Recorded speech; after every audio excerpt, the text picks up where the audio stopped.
शुरू हम महमल से करते हैं। महमल, आपका मैं सबसे पहले राय जानना चाहूँगी। ख्वाजा साहब की तकरीर आपने सुनी, राना सनाउल्लाह साहब मुख्तलिफ शोज़ में आए, उनका मौक़िफ़ आपने सुना।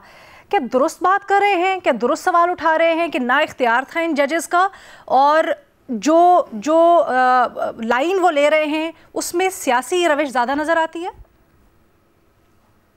अलीना, ये मौका बिल्कुल दुरुस्त नहीं है। मुझे तो इसका जो है एक्चुअली लॉजिक कोई ख़ास समझ नहीं आता, क्योंकि देखें ये जजेस जो है ये पॉलिटिकल केसेस सुनते भी हैं, आइन की तशरीह भी करते हैं, और आइन एक पॉलिटिकल डॉक्यूमेंट है, तो फिर वो क्यों ऐसा ख़त जो है वो नहीं लिख सकते। ये एक जो तरमीम भी हुई थी इसके भी बहुत ज़्यादा सियासी इम्पैक्ट हैं। वैसे भी ये जजेस किसी सियासी जमात या किसी लीडर की हिमायत तो नहीं कर रहे। वो जो बात करते थे वो इंसाफ की करते थे, वो आइन की करते थे, वो बुनियादी हकूक़ की करते थे। और जिससे हो सकता है कि नून लीग को जो है वो उनसे इख्तलाफ हो सकता है, लेकिन पहले तो इख्तलाफ नहीं था, क्योंकि हमने देखा कि इनके हक में भी इन्हीं जजेस ने जो है जिस तरह के फैसले दिए गए उस वक्त तो कोई क्रिटिसिज्म नहीं उन पे होता था।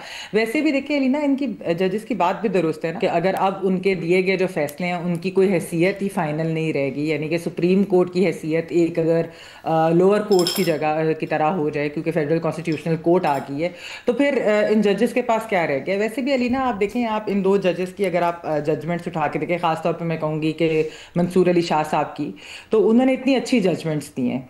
वो ख़वातीन के हकूक़ के बारे में हो, वो एनवायरनमेंट के लिए हो, वो माइनॉरिटीज़ के लिए हो, वो ह्यूमन राइट्स के लिए हो, वो सिविल लिबर्टीज़ के लिए हो। इसलिए मैं ये कहूँगी, ये बात मैं इन तमाम वुज़रा से भी और तमाम सियासी जमातों के लोगों से ये बात कहूँगी कि अगर आपको उन जजेस की कुछ जजमेंट से भी इख्तलाफ हो, अगर आपको उनकी राय से भी इख्तलाफ हो, लेकिन अगर वो आइन की बात करते हैं, अगर वो इंसाफ की बात करते हैं, अगर वो लिबरल प्रोग्रेसिव हैं और सिविल लिबर्टीज़ की बात करते हैं, उसके लिए आवाज़ उठाते हैं, तो ऐसे लोगों का इदारों में होना बहुत ज़रूरी है। अगर ये ऐसे इंडिपेंडेंट जजेस ना हों, अगर ये बुनियादी हकूक़, सिविल लिबर्टीज़, ह्यूमन राइट्स, इन सारी चीज़ों की कोई बात करने वाला ना रह जाए, तो ये सब चीज़ें इवेंचुअली हमारे नेशनल डिस्कोर्स से निकल जाएंगी, और उसका जो नाकाबिले तलाफ़ी जो होगा नुकसान, वो उसको उसको कोई पुर नहीं कर सकेगा उस खला को। तो इसलिए मेरे ख्याल में ऐसे लोगों का होना बहुत ज़रूरी है।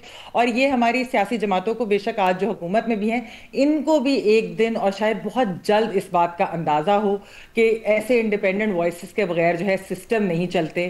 फिर जो है उन कोई भी रेलेवेंट नहीं रहता, वो चाहे सियासी जमातें हों, चाहे वो जुडिशरी हो या कोई और इंस्टीट्यूशन हो।